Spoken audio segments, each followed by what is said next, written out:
So, Phil, what was it like just designing all these characters? What was your thought process in updating them, modernizing them, bringing them to a new generation? I mean, I think the thought process is always the same. You know, we look at the source material and we look at the various interpretations, artistic or, you know, narrative from the comics or from the different medium that they've been inserted into, and we just try to do what's right while being reverent of that stuff. We try to do what's right for the story that we're trying to tell and drop them organically into the continuity that we're creating.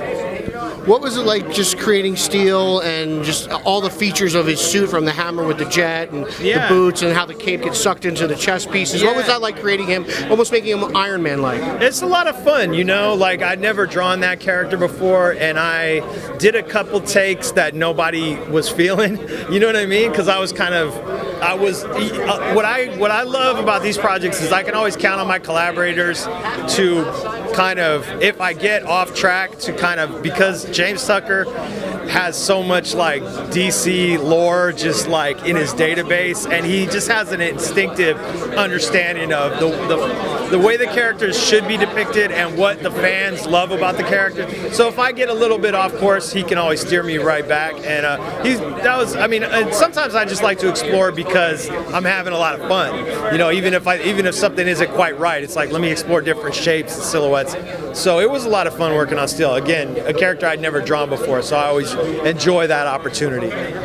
What made you want to put the Earth 2S on the Eradicator? Where did that come from? Why? The what? Oh, the Earth 2 Superman S on the Eradicator. It just looks cool. It's organic. It feels very Kryptonian. Let's just say it doesn't feel like, you know, like I love the Donner Superman S, you know, but that's very much from my childhood and from a certain era. I think that the way that the styling we chose for Eradicator looks very Kryptonian and alien, and that's really appropriate for the story. So that was the thinking behind that.